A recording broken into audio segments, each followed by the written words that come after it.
Assalamualaikum warahmatullahi wabarakatuh. Waalaikumsalam warahmatullahi wabarakatuh. Ini talam bukan sembarang talam. Cakep ya Bu? Cakep. Ini talam, kan lupa saya jadinya kan. Ini talam dari Tanjung Genteng. Cakep. Ini salam bukan sembarang salam, ini salam dari orang ganteng. Ustadz Somad jualan tomat, nggak mungkin. Yang membeli Pak Riyadi. Ada sih namanya Pak Riyadi? Kalau ada mohon izin Bu. Salam pertama tadi kurang semangat, saya ulangi sekali lagi. Assalamualaikum warahmatullahi wabarakatuh. Waalaikumsalam warahmatullahi wabarakatuh. Alhamdulillahirabbil alamin wa bihi nasta'in ala umurid dunya waddin. Asyhadu an la ilaha illallah al-malikul haqqul mubin wa asyhadu anna Muhammadar Rasulullah sayyidul awwalin wal akhirin. Allahumma sholli wa sallim ala sayyidil mursalin sayyidil anbiya wa khatamun nabiyyin. Faqala Allah ta'ala fi kitabihil Qur'anil Karim. A'udzu billahi as-sami'il 'alim minasy syaithanir rajim. Bismillahirrahmanirrahim. Laqad kana lakum fi Rasulillahi uswatun hasanah. Wa thumma qala Rasulullah sallallahu alaihi wasallam fi kitabil hadits innama bu'ithu li utammima makarimal akhlaq. Shadaqallahul azim wa shadaqa rasuluhun nabiyul karim wa nahnu ala dzalika minasyahidin wasyakirin walhamdulillahirabbil alamin. Yang sangat saya muliakan Ibu Kepala Ketua Perwiritan, dan yang sangat saya muliakan juga Ibu Imam, ibu-ibu semua, wabil khusus Ahlul Bait, dan ibu-ibu yang tak bisa saya sebutkan satu persatu namanya, berhubung saya juga belum hafal. Mudah-mudahan kita semua dimuliakan oleh Allah Subhanahu wa taala. Amin ya rabbal alamin. Pertama sekali Bu, marilah sama-sama kita bersyukur kepada Allah Subhanahu wa taala, dan ayat syukur ini sama-sama kita hafal. Tapi di mana letaknya? Ternyata terletak dalam surah Al-Ibrahim ayat 7. La in syakartum la azidannakum wa la in kafartum inna adzabi lasyadid. Jikalau bersyukur kepada Allah, maka nikmat akan ditambah. Tapi jikalau kita berkufur kepada Allah, inna adzabi lasyadid, maka azab Allah sangatlah pedih. Makna bersyukur itu adalah menggunakan segala nikmat dan pemberian Allah itu ke jalan yang diridhoi, ke jalan yang disukai oleh Allah Subhanahu wa taala. Betul Bu? Allah kasih kita tangan, maka gunakan tangan untuk untuk menghidangi makan suami. Betul Bu? Jangan baru-baru nikah aja. Waktu pas masih baru-baru nikah, sayangnya luar biasa. Ya betul Bu. Sendiri lemari. Awal-awal nikah manggilnya sayang, ayah, bunda. Begitu aja. Iya. Nggak sempat lagi Bu ya. Jadi saya teringat ada kejadian ini di tempat lain ya. Mudah-mudahan nggak di sini. Mudah-mudahan nggak di sini. Saya yakinnya nggak di sini. Jadi ada itu kakek umur 80 tahun Bu. Ya kan? 80 tahun. Dia nanya, manggil istrinya dengan panggilan sayang. Ini masih mesra Bu. Ya, kita kan kayak mana Bu ya? Kalau kita yang sekarang ini mungkin ya baru nikah, sayang gitu kan. Jatuh kenapa? Gitu Bu kan? Betul Bu? Baru nikah. Kelang 30 tahun nikah jatuh. Mampus kau, mampus tulah kau pakai mata tuh. Kayak gitu Bu ya? Enggak. Tapi ternyata di tempat lain ada kakek yang luar biasa, walaupun dia sudah 80 tahun usianya, memanggil istrinya masih dengan panggilan sayang. Sayangku, sayangku, katanya. Kek, mana? Apa nenek? Kenapa nggak panggil namanya? Diam kau, aku lupa nama neneknya. Innalillahi wa inna. Rupanya dia manggil sayang karena lupa namanya. Maklum udah pikunnya. Tapi kita bersyukur kepada Allah Subhanahu wa taala karena hari ini kita masih diberikan nikmat, dan mudah-mudahan nikmat yang Allah beri dapat kita gunakan ke jalan yang disukai oleh Allah. Seperti tangan tadi, apa yang menjadi contoh untuk membuktikan rasa syukur kita kepada Allah? Menggunakan tangan untuk membaca, mengambil kitab suci Al-Quran. Ini terletak dalam kitabul akhlak yang dipelajari di pondok pesantren, yang itu mereka di kelas 1. Dijelaskan detail itu. Allah kasih mata. Gunanya apa mata, Bu? Untuk mengintip. Untuk mengintip Al-Quran Al-Karim maksudnya. Itu untuk melihat yang baik-baik. Ada beberapa hal yang boleh kita lihat yang menjadi pahala. Melihat wajah orang tua, berpahala itu, Bu. Walaupun orang tua sudah bau tanah misalnya ya, tapi kita melihatnya itu berpahala. Melihat siapa lagi? Melihat suami. Walaupun suami ya, Bu ya, tapi berpahala kita, Bu ya. Nanti jangan sampai melihat suami sendiri nggak bisa, melihat suami orang masalah, pelakor. Nah, jadi itu dia, melihat Al-Quran, membaca kitab suci Al-Quran itu. Ketika kita bersyukur kepada Allah Subhanahu wa Ta'ala, nanti nikmat akan ditambah oleh Allah Subhanahu wa Ta'ala. Ya, kalau ibu bersyukur punya anak 1, nanti akan Allah tambah jadi anaknya 2. Ya kan? Suami pun bagi kami yang laki-laki bersyukur punya istri 1. Enggak kayak gitu, Bu. Ikhlas ibu rupanya. Ikhlas. Tapi memang, Bu ya, kalau kita berhasil ikhlas, nggak tanggung-tanggung balasannya, surga, Bu. Surga. Apa jawab istri di mana-mana, di Indonesia terutama?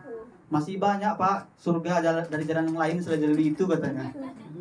Karena memang susah mengikhlaskan itu. Tapi bukan itu yang dimaksud. Ditambah keberkahan di dalam rumah tangganya.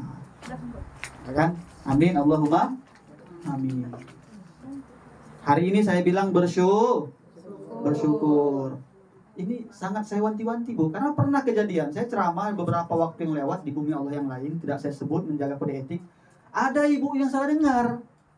Apa kata ibu tuh? Saya bilang bersyukur. Ibu tuh dengar bercukur.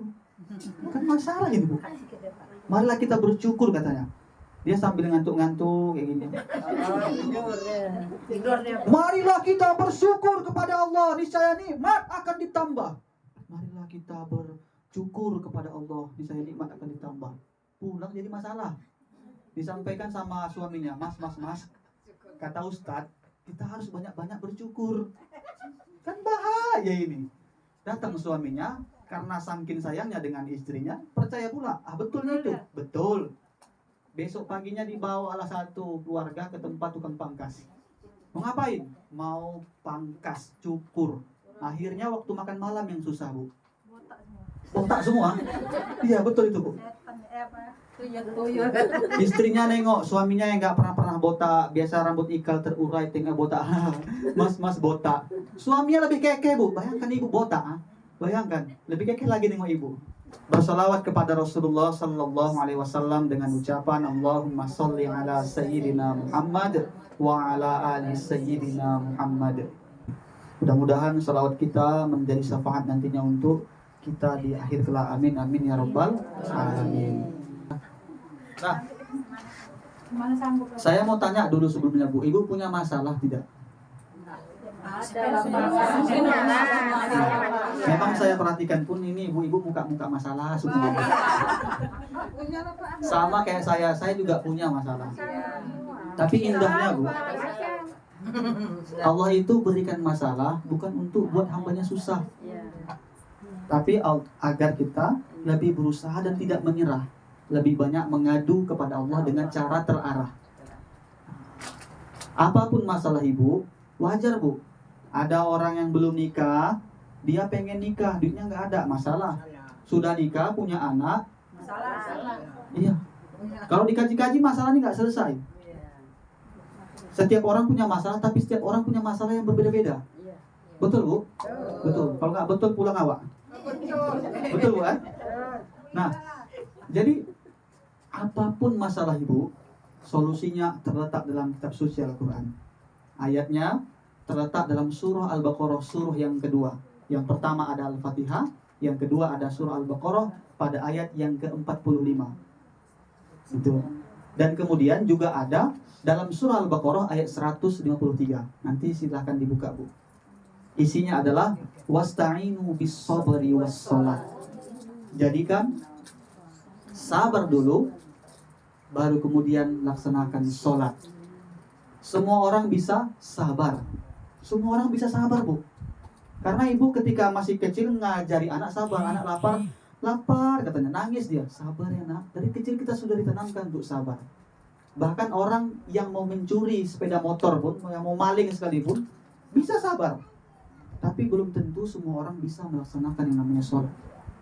Makanya kata Allah dalam Al-Quran, dalam surah Al-Baqarah ayat 45, wa innaha lakabiratun illa 'alal khashi'in. Wa inna dalam kitab Kawakibud Durriyah dikatakan sebagai harful taukid, huruf penguat. Maka setiap ada harful inna, selain tugasnya membaris patahkan, kalau misalnya kayak bismillah, huruf jar ada 9, bin ilan ala fir bawal bawal kaf wal lam, itu tugasnya untuk membaris bawahi. Tapi kalau inna, anna, itu tugasnya untuk membaris atas. Karena memang, Bu, dulu sebelum adanya Al-Quran seperti yang sekarang ini, Al-Quran itu di masa Khalifah Utsman yang dimushafkan itu belum berbaris. Masih gundul, Bu, belum ada baris. Kapan itu dibarisi? Di masa tabi'in. Bukan tabi'in, tapi di masa tabi'in. Dan belum ada terjemahan. Kapan ada terjemahan? Setelah Islam masuk ke Indonesia, diterjemahkan ke dalam bahasa Indonesia. Ini sebetulnya senjata kita tuh untuk melawan orang-orang yang berpahaman radikalisme, yang berpahaman Wahabi. Saya kadang takut juga, Bu, karena nama saya kan, Bu, Abdul Wahab. Orang kira Wahabi kan, padahal nama saya Abdul Wahab. Ada yang sama namanya, Bu? Masya Allah. Itu nama yang paling bagus, Bu. Nama yang disandarkan dengan Allah. Ada hamba, kemudian Asmaul Husna. Iya, nanti bisa, Bu, kita arahkan anak-anak kita untuk membuat nama. Karena nama itu juga termasuk doa. Nah, di masa itulah Al-Quran baru diterjemahkan. Makanya kalau ada hari ini yang menolak Yasin bid'ah, sikit-sikit bid'ah, sikit-sikit masuk neraka, sesat, ini senjatanya, Bu. Karena mereka ini banyak yang hafal Al-Quran. Coba tanya Al-Quran dari mana? Ternyata Al-Quran yang mereka pakai itu kalau dikaji-kaji bid'ah. Karena di masa Rasul, Al-Quran bahkan belum dimusabkan. Nah, itu dia. Jadi, dalam surah Al-Baqarah ayat 45 tadi, wa innaha, inna itu harful taukid, huruf penguat. Setiap ada inna pasti ada kesungguhan, ada penguatan di situ. Contoh, innallaha wa malaikatahu yusholluna 'alan nabi. Ya ayyuhalladzina amanu shollu 'alaihi wasallimu taslima. Sesungguhnya Allah, ini berarti kan kuat ini. Ada kesungguhan, ada keseriusan di situ. Sesungguhnya Allah wa malaikatahu, dan para malaikat yusholluna 'alan nabi, berselawat pada Nabi. Kita siapa? Tuhan bukan, malaikat bukan, mengapa kita enggan berselawat? Tapi alhamdulillah ibu-ibu di Polo 3 ini semua semangat berselawat. Mudah-mudahan selawat kita nanti disampaikan oleh malaikat Jibril sampai ke makamnya Rasulullah sallallahu alaihi wasallam. Amin ya rabbal alamin. Nah, wa innaha lakabiratun. Kabir, besar kesusahannya. Wa innaha lakabiratun, illa, ada kalimat pengecualian, illa 'alal khashi'in, kecuali untuk orang-orang yang khusyuk. Nah, ini yang perlu kita pelajari, Bu, macam mana cara biar sholat khusyuk. Ini ilmunya yang paling penting. Karena tidak mungkin kita sholat mulus-mulus aja. Betul, Bu? Cobaan sholat terbesar adalah hilangnya kekhusyuan, hilangnya kefokusan, hilangnya keseriusan. Maka macam mana biar kita bisa khusyuk sholat? Ini penting untuk dipelajari. Salah satunya yang pernah saya timba dari guru saya dulu, pahami segala arti yang dari kita baca itu. Alhamdulillahi Rabbil Alamin, segala puji bagi Allah Tuhan semesta alam. Ada namanya alam ruh, ada alam rahim, ada alam dunia. Setelah di dunia ada alam kubur, alam barzah. Makanya dalam Al-Quran barzakhul la yabghiyan. Itu di dalam surah Rahman dikisahkan ada sebuah fenomena luar biasa antara air laut dengan air tawar tidak nyatu, tapi berada dalam satu tempat. Dan itu dikatakan barzah. Makanya orang yang sudah mati, mereka bisa melihat kita. Kadang-kala kita merasa didatangi malam Jumat, dia kan udah meninggal yang kemarin tuh. Kok dia bisa datang ya? Oh, gentayangan. Padahal dia datang sama kita minta doa. Dia bisa lihat kita, tapi kita nggak bisa lihat dia. Karena apa? Ada barzah, ada pemisah. Nah, kemudian ada alam akhir. Allah menguasai seluruh alam. Wasi'a kursiyus samawati wal ardh. Bumi, langit atas segala kekuasaan Allah. Kalau kita maknai ayat itu secara tekstual, kita akan berpahaman Allah itu punya kursi di atas. Salah. Tetapi ternyata maknanya adalah Allah itu menguasai. Kekuasaannya meliputi seluruh bumi bahkan sampai ke langit. Kalau kita hari ini anggap langit itu dunia ini, langit di atas, itulah langit. Salah. Ada kemungkinan itu langit pertama. Tapi setelah langit pertama ini, masuk planet Merkurius, Neptunus, satu galaksi. Baru kemudian langit kedua, langit ketiga, langit keempat, lebih luas lagi. Sampai ada Sidratul Muntaha, sampai ada Aras, sampai ada kursi. Maka kita ini sangat kecil bagi Allah. Kalau ini kita pahami, angkat takbir Allahu Akbar. Di sini kita mengatakan dalam takbir kita, ya Allah, masalahku besar ya Allah, tapi aku yakin Engkau lebih besar ya Allah. Saya punya masalah yang besar ya Allah. Masalah apa? Apapun masalah minta sama Allah. Punya hutang bu? Punya. Indonesia ini dua hal yang menjuarai di antara negara lain. Pertamanya, mengurusi kehidupan orang. Wah, ini Indonesia menang ini. Kemudian yang kedua, hutang. Ini kita memang terbesar. Artinya apa? Apapun masalah kita, coba minta sama Allah. Ketika datang hujan lebat bu, nggak akan mampu kita menghentikan hujan lebat. Betul? Kalau memang udah saling lebat, kita basah-basah. Ya kan? Tapi setidaknya masih ada mantel. Setidaknya masih ada payung. Setidaknya dengan mantel, dengan payung itu kita tidak basah.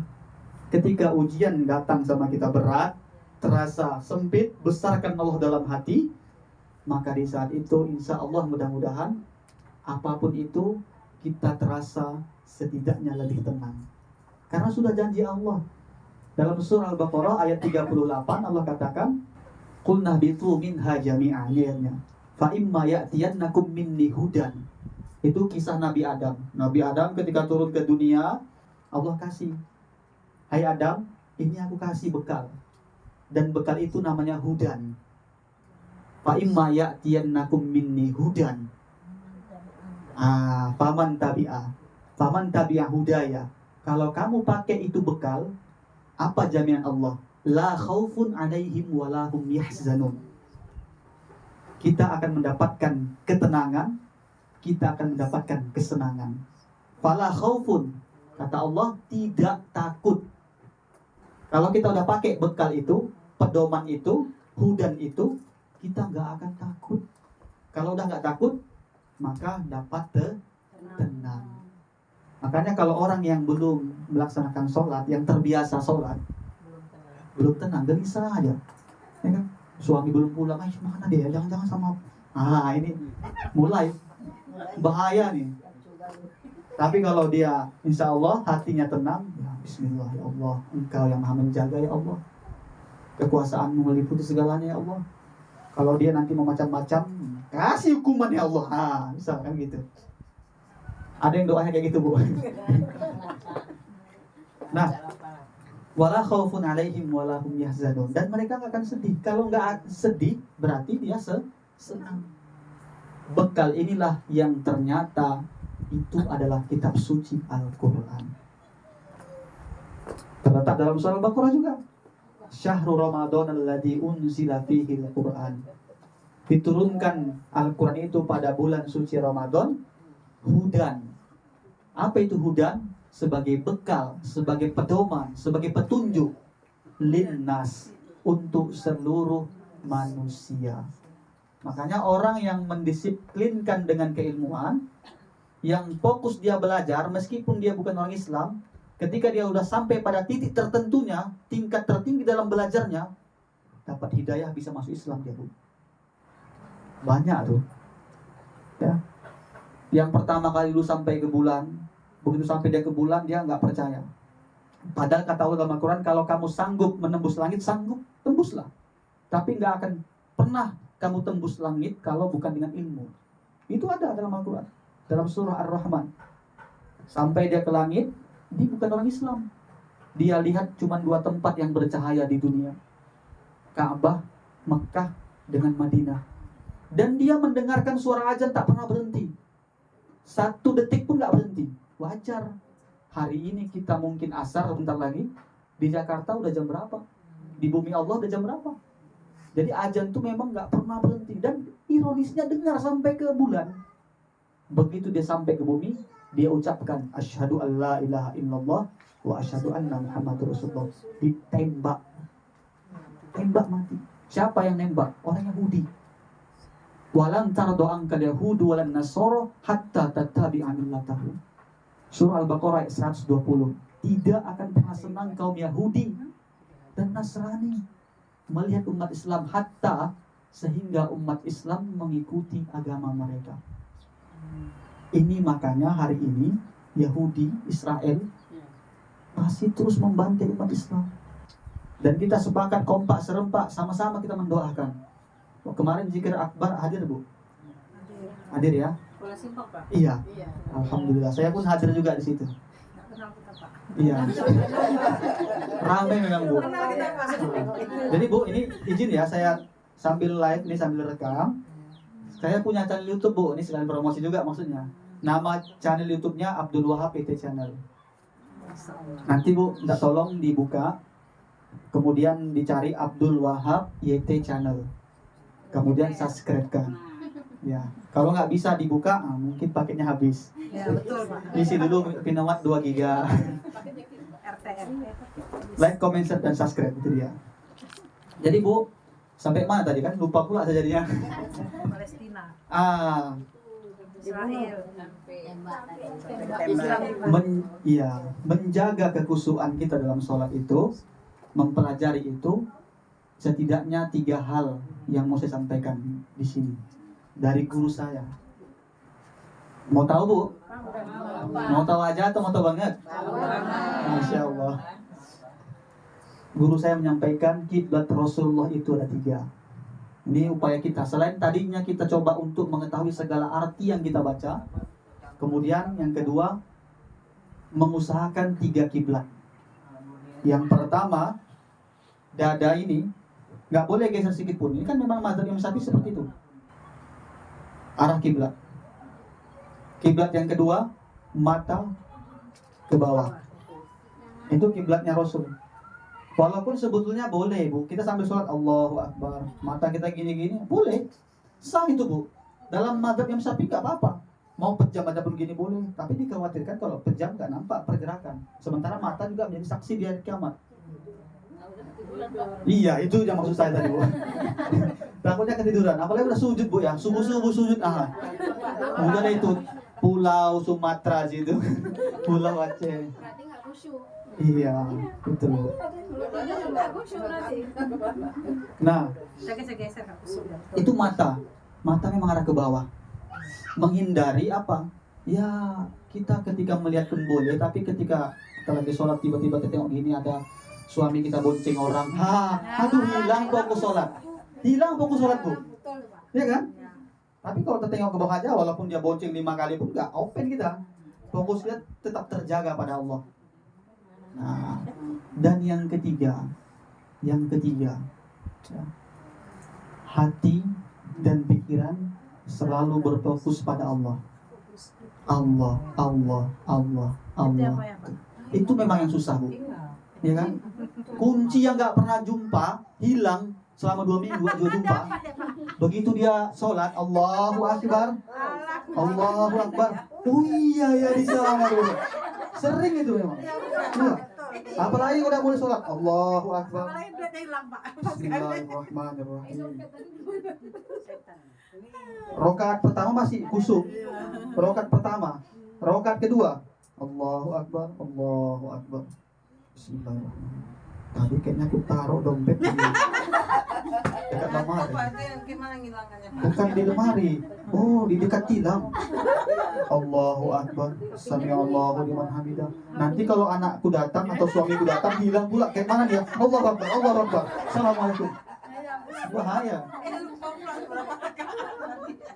Iya, ada juga yang lupa beberapa rakaat. Makanya menurut Imam Syafi'i dia itu ada pendapat jadid, ada pendapat qadim. Pendapat jadid itu pendapat yang baru ketika sudah di Mesir. Tapi ada pendapat qadim yang ketika masih di Baghdad. Tata cara sholatnya beda. Nah, ini dia. Ini dalam kitab Bajuri dijelaskan. Kalau di pendapat jadid di bawah dada, di atas pusat. Yang paling diuntungkan siapa, Bu? Yang paling diuntungkan suami-suami ibu lah yang buncit-buncit tuh. Iya, mohon maaf Bu, mohon maaf. Ya, karena saya pun buncit. Allahu Akbar. Kalau dia buncit kan tertahan ya Bu. Tapi kalau udah rata jatuh gini. Nggak, itu ecek Bu. Nah, itu pendapat Imam Syafi'i ketika pendapat baru di bawah dada atas pusat. Pendapat yang lama juga seperti itu, cuman letaknya ada sedikit beda. Agak mereng sedikit ke sini. Ini pendapat yang qadim dan hari ini dipakai oleh mayoritas umat Islam dan itu boleh. Apa filosofi yang terkait di situ? Ternyata ketika kita tekan sedikit kemari, setan itu menggoda dari segala arah. Dari depan nggak bisa, dari belakang, kiri, kanan, atas, bawah, masuk dari aliran darah. Makanya ini hadis yang menceritakan itu. Ketika kita agak tekan sedikit kan agak senap itu, agak sesak itu. Aliran darah pun tidak lancar. Nah, itu menghambat dari godaan setan. Itu menurut pendapat Imam Syafi'i, pendapat ketika masih di Baghdad atau pendapat qadim, qaul qadim namanya. Jadi 3 itu coba Bu, kiblatnya dicoba ya. Pertama mata. Saya sendiri pun yang udah kayak gini masih terus latihan Bu. Artinya memang saya belum sampai ke kategori sempurna itu. Tapi pinomat ada usaha kita. Karena kata Allah, fawailul lil musallin. Celaka orang sholat. Sahabat ketika mendengarkan ayat ini turun nangis dia. Aduh, aku udah sholat, celaka aku katanya. Tapi kata Rasulullah, tidak, wahai sahabatku, ini belum selesai ayatnya. Alladzina hum an sholatihim sahun. Yang celaka itu yang sholatnya lalai, yang gak khusyuk. Alladzina hum yura'un. Yang sholatnya itu pengen dilihat orang, bukan karena dari hati, karena Allah, tapi karena ada yang dimaksud. Mau pamer bisa jadi, mau mendapatkan restu ibu-ibu nih, calon menantu misalnya, yang gak pernah dia azan, sekali azan dia ke masjid untuk mendapatkan perhatian ibu. Nah, begitu azan, hayya 'alas shalah, akbar, tuh salah. Nah, ini bahaya kan? Nah, itulah dia sholat ya. Karena memang sholat itu yang paling penting, kuncinya ibadah dan pertama sekali dihisab di akhirat, pertama sekali dihitung sholat. Maka sama-sama kita coba menggapai sholat yang khusyuk. Udah ngaji, berarti udah alhamdulillah. Ini yang saya takutkan Bu. Saya udah ngomong nggak berhenti takutnya kelewatan waktu. Kita pada sampai di sini. Kesimpulannya yang pertama adalah memperbanyak sholawat kepada baginda Nabi Muhammad SAW. Yang kedua, membesarkan Allah dalam hati. Masalah ibu besar, ada Allah yang maha besar. Ketika masalah itu terasa membuat hati sempit, besarkan Allah biar lapang itu. Walaupun gak langsung dapat jalan keluar, setidaknya lebih tenang. Kita gak sedih. Banyak hari ini yang gak mampu mengendalikan stres, mendapat masalah dipikirkannya, depresi, gila. Bahkan ada yang bunuh diri. Tapi kalau orang punya pengendalian diri, orang mengendalikan diri beda-beda caranya. Mungkin dia healing, jalan-jalan segala macam. Tapi efek dari jalan apa? Habis uang, besok ngutang lagi, kan? Makin pening lagi. Tapi insya Allah kalau kita datang kepada Allah, Allah berikan jalan keluar yang terbaik. Insya Allah. Ini bukan saya, Bu. Saya ngomong di sini saya segan juga, Bu, karena saya yang paling muda di sini. Iya. Tapi karena berhubung hari ini, Saya kasih ceramah. iya itu pula masalahnya. Kalau tak mau, ya betul kan? Betul, pas itu, Bu. Jadi saya tutup sampai di sini. Itu aja, Bu, yang dapat saya sampaikan. Mohon maaf atas segala kesalahan. Maaf. Kalau tadi di awal saya buka dengan pantun, ini pula saya tutup dengan pantun. Bentar, Bu, ya, saya pikirkan dulu ya. Kalau ada jarum yang patah, jangan disimpan dalam laci. Kalau ada kata-kata yang salah, jangan simpan dalam hati. Kalau ada sumur di ladang, bolehlah kita menumpang mandi. Kalau nggak ada sumur di ladang, jangan sampai nggak mandi-mandi. Kuntil anak naik sepeda, ngapain pula kuntil anak naik sepeda? Kurang kerjaan, Bu, ya. Iya juga ya. Tapi karena pantun, nggak apa-apa lah. Kuntil anak naik sepeda jatuh ke sumur. Ibu jangan lama-lama mandang saya, nanti malam nggak bisa tidur.